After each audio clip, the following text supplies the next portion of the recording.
What's the time right now? 6 seconds. 6 seconds. Oh, 12 seconds. They're counting it down now. 8, 7, 6, 5, 4, 3, 2, 1. Happy New Year!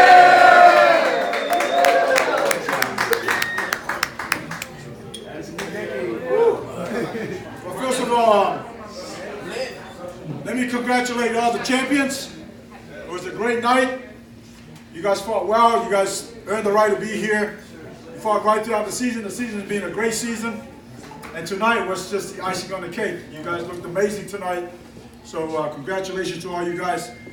To our PFL staff, everybody put together and worked together to make this night happen. And so congratulations PFL, you guys were amazing.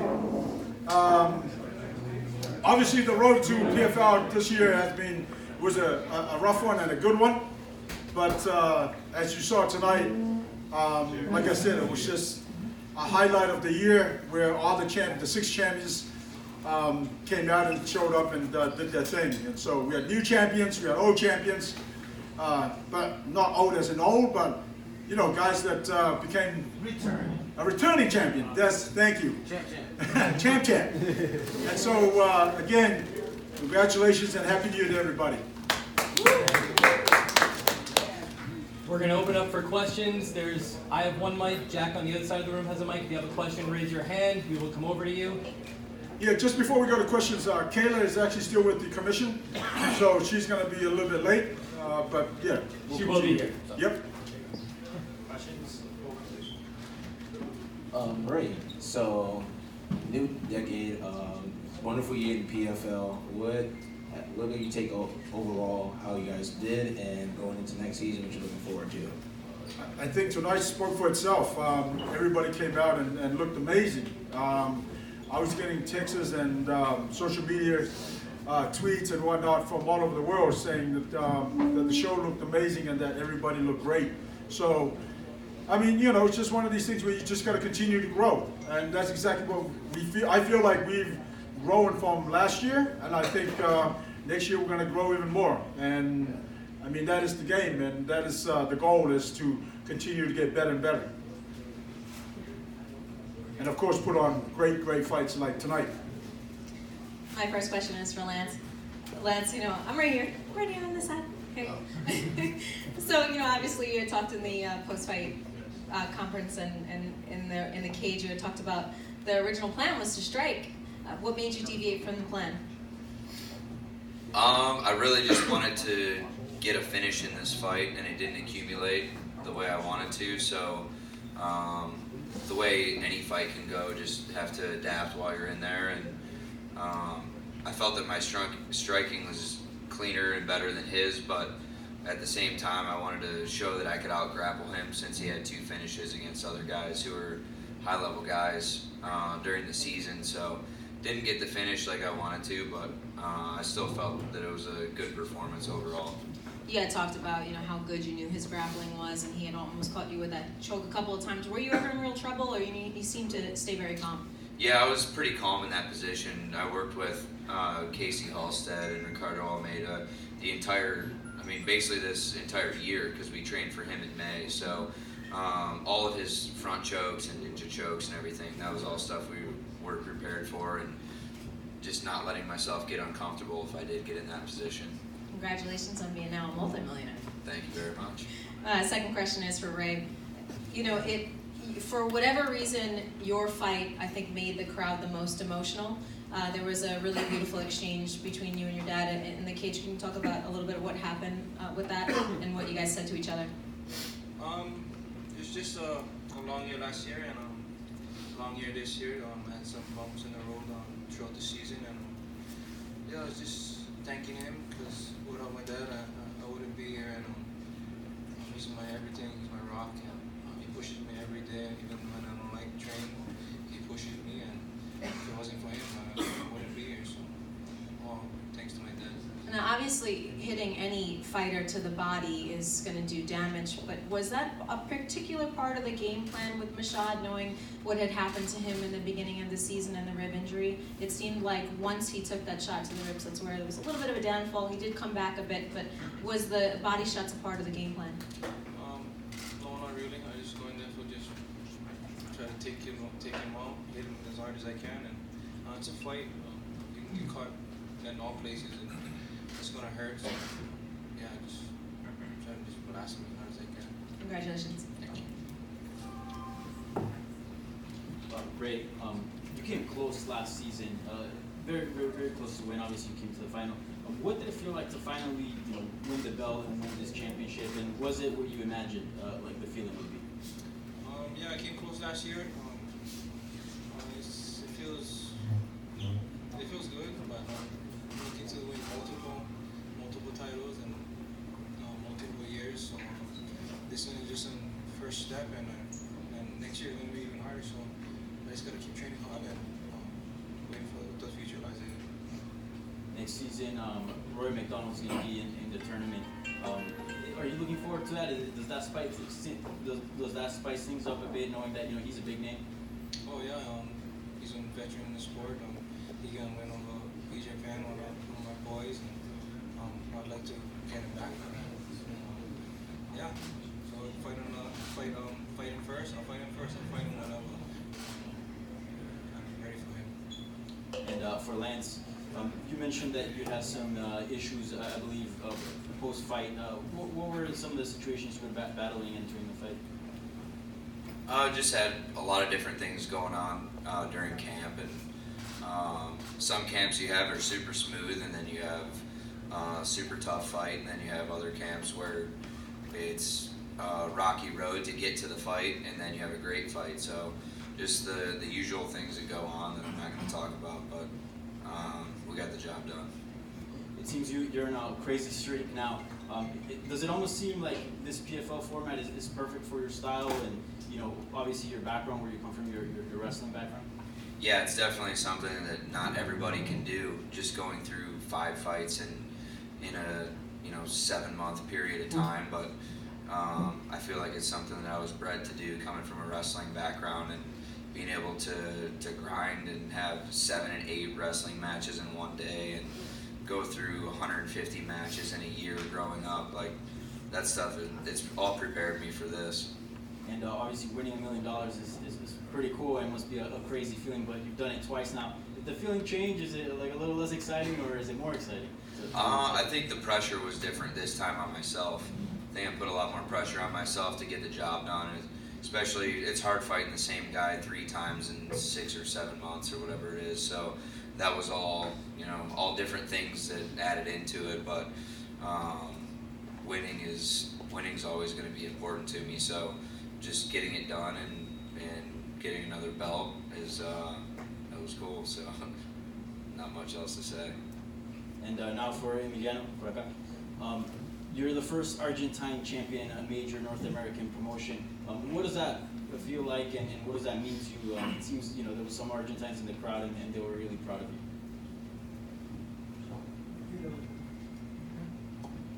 Fue la primera vez que... Bueno, la verdad que es un honor ser el primer argentino campeón del mundo, y espero que esto sirva para las nuevas generaciones y otros peleadores para que vean que sí se puede, y bueno, esperemos que el año que viene tener más argentinos en PFL. It's an honor to be the first Argentinian world champion, and it's an example for other guys and other kids to see that you can make it from there. I hope the next season we have more Argentinians in the PFL. My question is for Nathan. So, Nathan, you weathered an early storm from Razagov. He was doing pretty well. You were both doing very well in the first couple rounds, but he seemed to wither, and especially the leg kicks took a lot out of him. Was that part of the game plan, or was just something that you exploited along the way? Vocês dois tiveram 2 primeiros rounds muito bons, muito competitivos, mas a partir do terceiro seu chute na perna foi que decidiu a luta. Isso era parte da tua estratégia? Sim, era parte da estratégia. trouxe meus treinadores Catel e Macarrão, meus treinadores de Muay Thai, falaram para mim explorar isso ao longo da luta, que ele ia acabar sentindo, como ele trocava a base, eu sou um cara que luta nas duas bases, eu acabei chutando a outra perna dele também, então ele não ficava satisfeito em conseguir fazer o jogo dele. Yeah, that was a big part of the strategy. My striking coaches, Catel Cugas and Luciano Macarrão, put up this game plan to get his mobility compromised. And since he changes stance all the time, and I do too, so I started kicking both legs, and he was not comfortable in either one of them. So that opened a lot for my striking as well.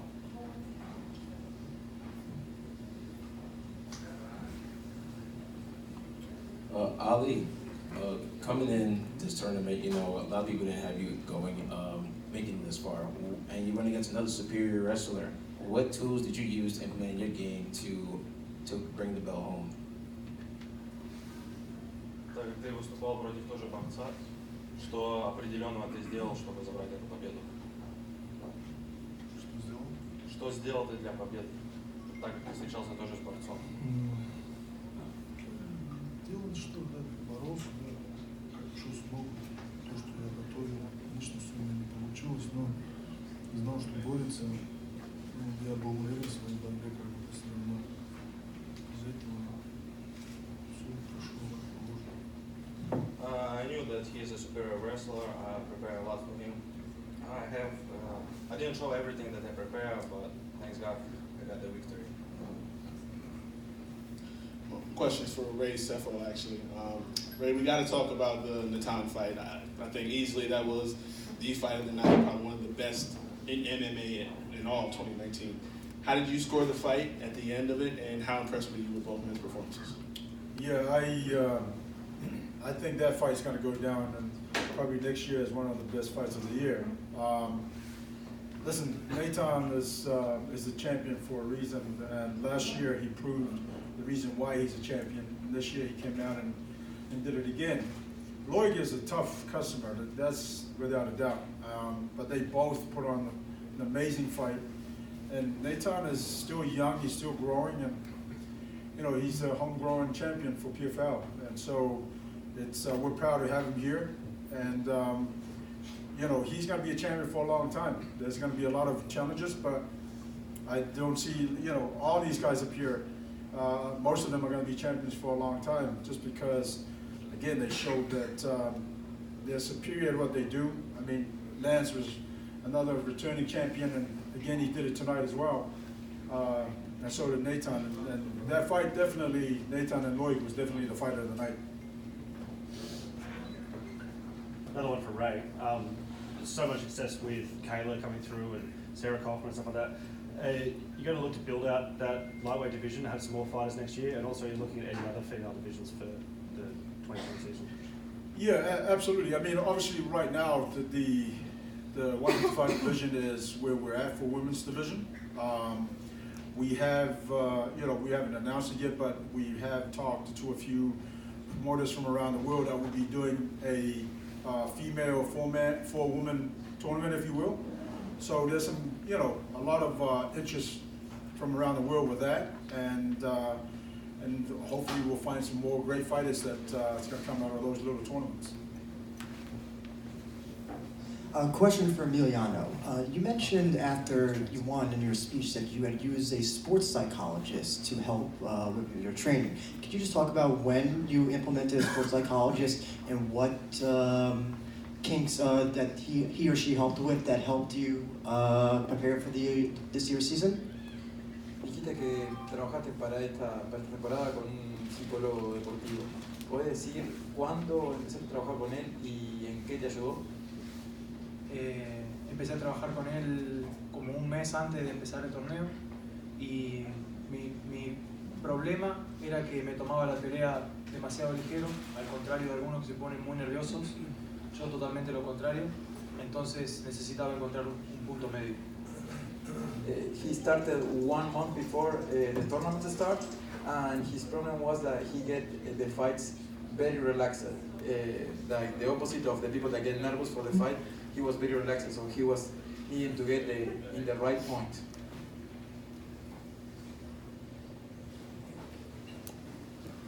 This question's for Ray. It's for you, but it sort of involves Natan and Lance too. Somebody at the press conference mentioned to Lance maybe if he wins the title, maybe going up to lightweight or whatever like that. In between seasons, is there any chance, how you have showcase fights on cards, maybe in between seasons, like a showcase event where you do special fights, showcase new fighters and maybe, super fights like, say, Lance and Natan, and also to both guys if they'd be interested in something like that? I guess you want me to go first? Yes, please do.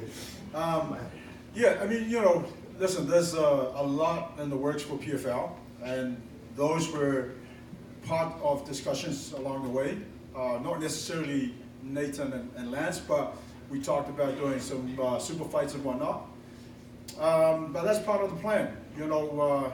Whether it happens next year or the year after that, I'm not sure exactly, but there are, discussions in terms of putting on some super fights. Lance, Nathan, super fight? I think it would be an awesome challenge. Natan's a great champion. I think that would be really cool. But obviously we have a format that we have to stick to for PFL, but if there was any way that could happen or give something to the fans, I think it would be awesome. I mean, he's a great opponent and that'd be a great challenge for me.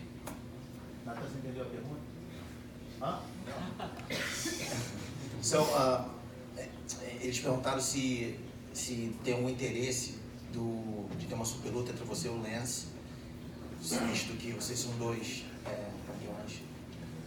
Eu acho que são categorias diferentes e eu sofro um pouco para descer pro peso leve e acho difícil ele subir, então acho que cada um acaba ficando na sua divisão. There's two different weight divisions. I kind of suffer a little bit to make a lightweight. I don't believe that he's gonna want to go to lightweight, and I think we both, stay in the division is the natural course of it. In other words, they said no. I don't know if anybody wants to comment on this, but I'd love to hear from some of the fighters about how awesome it is to have Mike Tyson put a belt around you. Does anybody want to comment on that? Yeah, let me comment first. I mean, it's an honor for me to just be standing next to him and talking to him. You know what I mean? And I just put myself in these guys' shoes, where he gets to hand the belt over. I mean, that is a lifetime memory that you never forget. When you retire, hey, who gave you your belt in 2019 PFL Championship? Oh, Mike Tyson. I mean, how many people get to say that, right? So it was an awesome thing to see, and I'm sure that the guys will love to come in, and it was great. I was more lucky though because you gave me the belt. That's a good answer. Yeah, he's right. Now, Ray, would you like to talk a little bit about just the fact that a lot of people have known more about the PFL this year than ever with the ESPN2 deal. Now Rory McDonald. Can you talk a little bit about the light that's being shed on the league?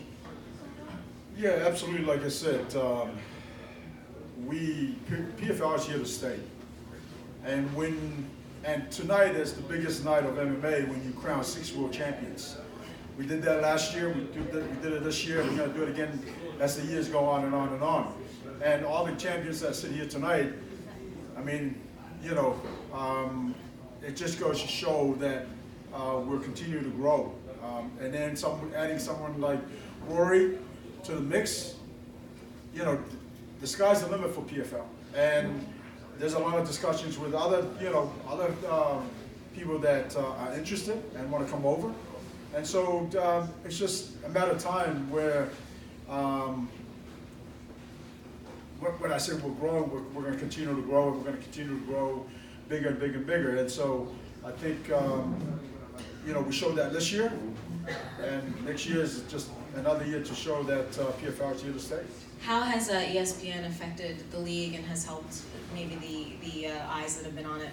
ESPN has been great. I mean, they've been a great partner, and the fact that we're on ESPN speaks volumes, and it just goes to show, and it says the message out there that PFL is here and that we're alive and well, and we're going to continue to sign some big names and continue to grow. Can you maybe give us some idea of who you think would give Rory McDonald the biggest challenges coming up? I think everybody in the division, the 70 division, is going to be tough.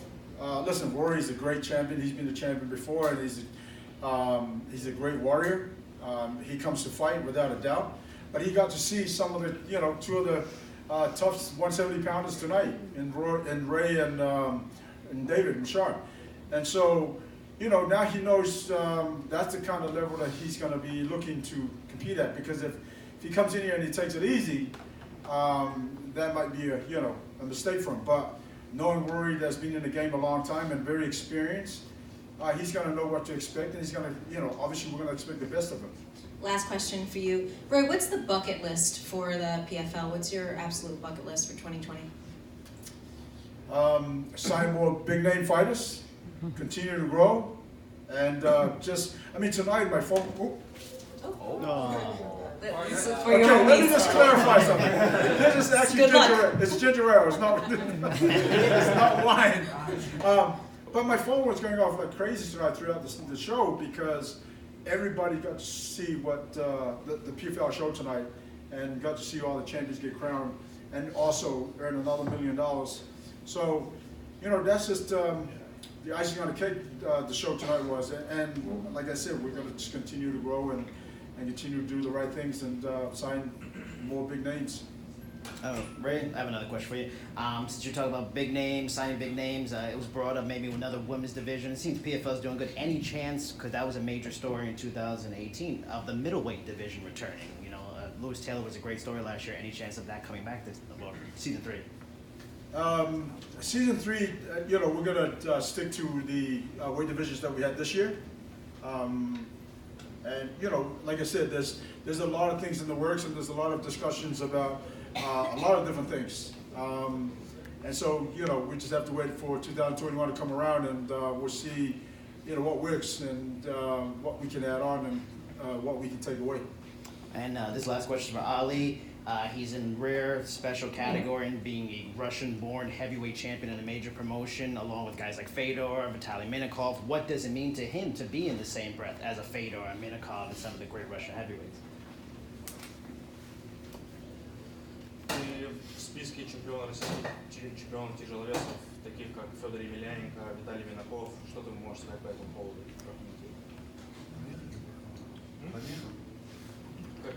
Как для тебя в числе таких чемпионов? Конечно, мне очень приятно, что меня как тяжеловес, спасибо тому, что приятно, но очень особо сказать ничего не могу. It's not much to say, but it's an honor to be a champion, especially in PFL and from Russia, and to be in the same list with Fedor Emelianenko and Vitaly Minakov. It's an honor. 2 brief questions. First one for Sorty. Your eye is very red. Did that get injured badly, or is it just a leg scratch? Fue solamente el guante que entró por dentro, pero está bien. It was just the glove that fit in the eye, but he's all right. And for Ray Sefo, there's a story obviously came out earlier today and yesterday. There's gonna be a lot of turnover on the PFL roster, half the league getting cut. Aside from obviously the champions, is there some names that are definitely safe? Is it everybody who is a finalist? Are there names that everybody might not come back? How's that going to work out? What I can say is that the finalists definitely will be back. That's it. No, one else to say. No. Well, there are a few other names, but that's the thing about the league. You gotta come in there and do your thing. Otherwise, you have to go out there and prove yourself again before you can come back. And Ray, as far as new talent, is there anyone specifically you guys are eyeing out as far as free agents? Right now, obviously I can't go into those yet. There's going to be a time where we're going to announce the fighters and who's being signed for the new season. Obviously, the announcement came out with Rory, so you guys all know that. But in terms of the rest of the roster, that will slowly feed out throughout the year. Obviously, it's New Year's now. But yeah, there's still some openings in all the divisions, and so we're just looking to finalize those in the next coming weeks. another question for you, Ray. We saw another impressive performance from Brandon Loughnane as he did in Vegas. With him and Umar Nurmagomedov making their debuts this season, is there a plan to formulate a division for them going forward in future seasons? Sorry, what were you saying about Brandon? Oh, his performance tonight, you know, with him and Umar Nurmagomedov, how they debuted this season. Is there a plan for a division for them going forward in future seasons? Well, Brandon obviously looked sharp tonight, looked good, and he's already signed to the league for season 2020. He will be fighting at 145 in the 145 division. But when, you know, obviously that's, he knows how tough it is to, you know, in terms of the lineups, and he got to see a little bit of what the season's all about. He got to see a bit of the playoffs. So, listen, Brandon's a tough kid, but again, you know, he's got his work cut out from come season 2020, because everybody, and that goes for everybody, you know, the champions as well. Everybody's going to be gunning to dethrone the champions as well, and so it's going to be a tough road for everybody. And Ray, obviously Kayla Harrison looked extremely dominant tonight. Can you share some words about her performance and sort of her ceiling, because she's still a very new fighter in MMA, of course, and sort of where she ranks, or where you think she ranks right now among, you know, some of the best females that we see out there in the world? Well, right now she's ranked number 1 in the 155 division. You know what I mean? And she showed tonight that she has, like she said in the cage, she has a very, obviously her grappling was a lot stronger than Larissa. Larissa is a very tough customer. But, you know, those two are going to face each other again come next year, because they both are going to be in the season. But yeah, no, listen, Kayla is a young fighter. She's still a lot to grow, but you're seeing, you know, a lot of her growth in terms of what she's doing, and she threw some nice kicks out there today. She threw, you know, but she went to what she's good at and strong at, and that was to, obviously, it takes two to tango, and Larissa had to, you know, her game was to try to defend that takedown and keep the fight standing, and obviously Kayla was strong in their grappling and was able to be successful tonight. All right, one more question. Is, you know, what a lot of the fellas here did is something that Kayla didn't do. Is there any chance you could guarantee for next year that the women's division will be expanded and there will be a playoff where the fellas went through 2 fights in one night? Is there a chance that's going to be instituted next year, or is that still iffy? Again, you know, these are all the things that we talk about, but I think the final decision is that, well, actually, I shouldn't say the final decision. There is talk, you know, I mean, we have discussed this in terms of having the female division go to 12 fighters for the division. And like I said, there's some tournaments that's happening around the world. And once we get those results, and then we'll make a final decision within the next month or so.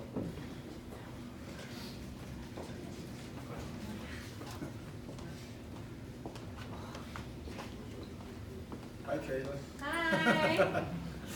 Sorry I'm late. Girl thing.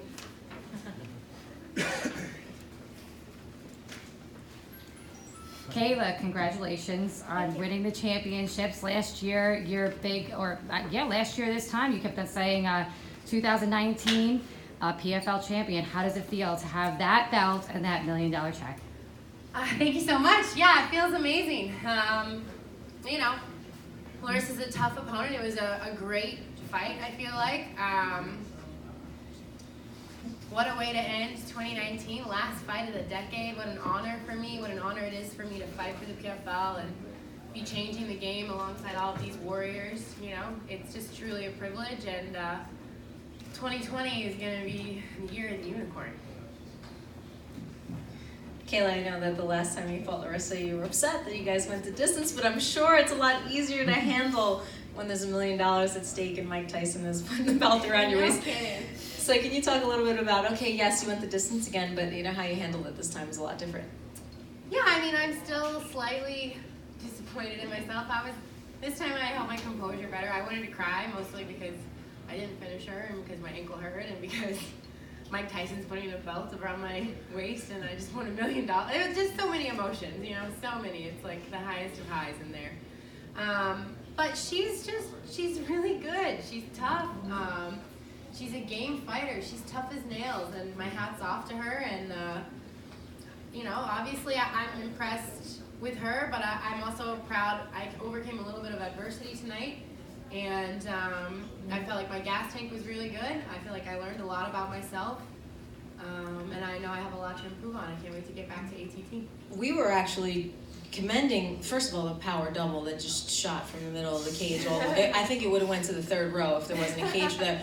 And secondly, a lot of judoka don't adapt to the wrestling to the degree that you have. So can you talk a little bit about it? It looks like you look like a natural wrestler now.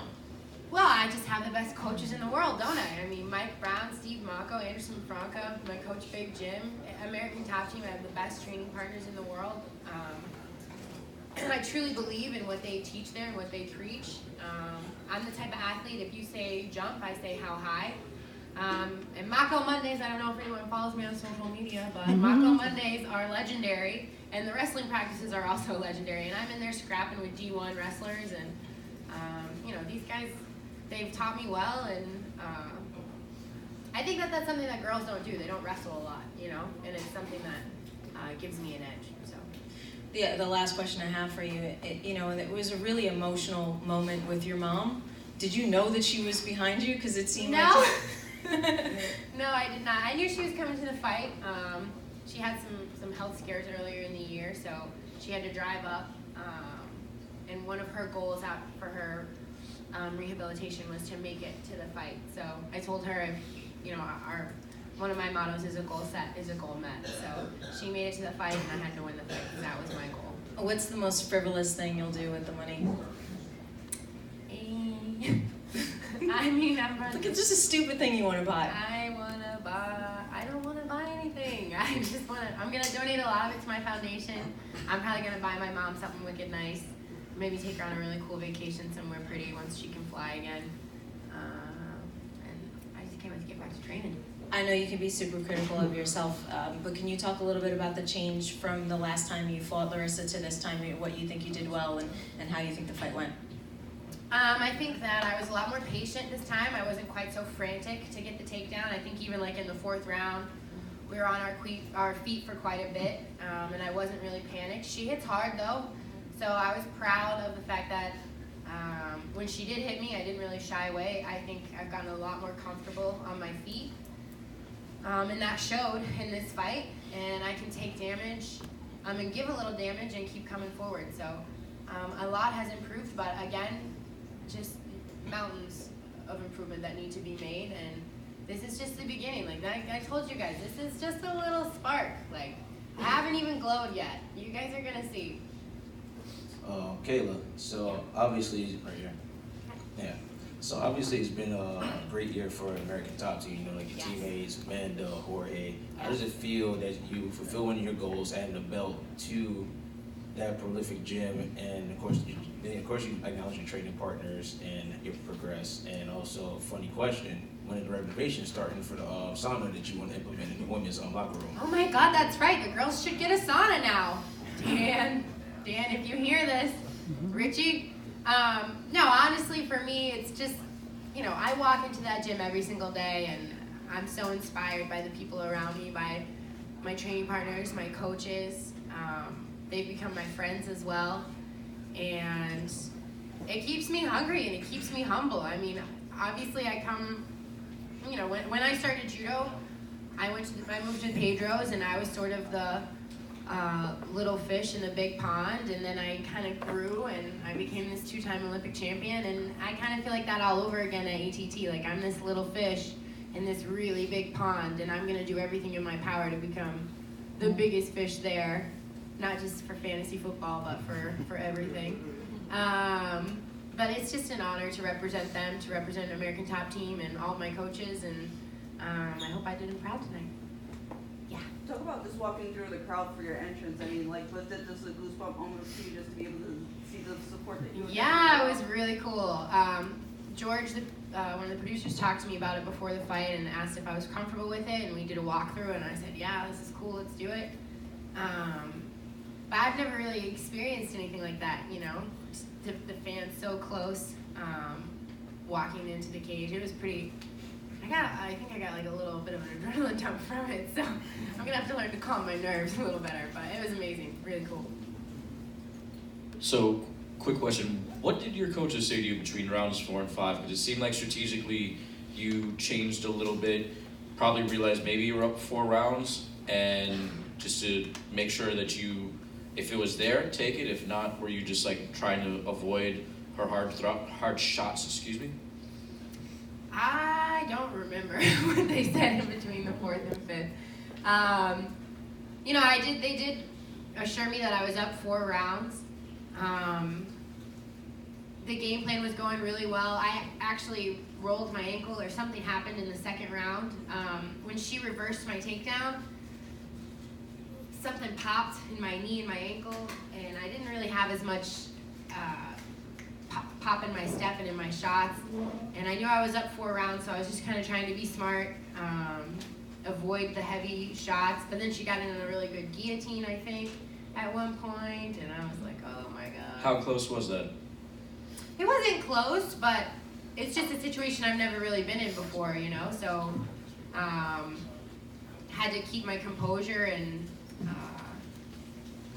just remember what Mike Brown taught me.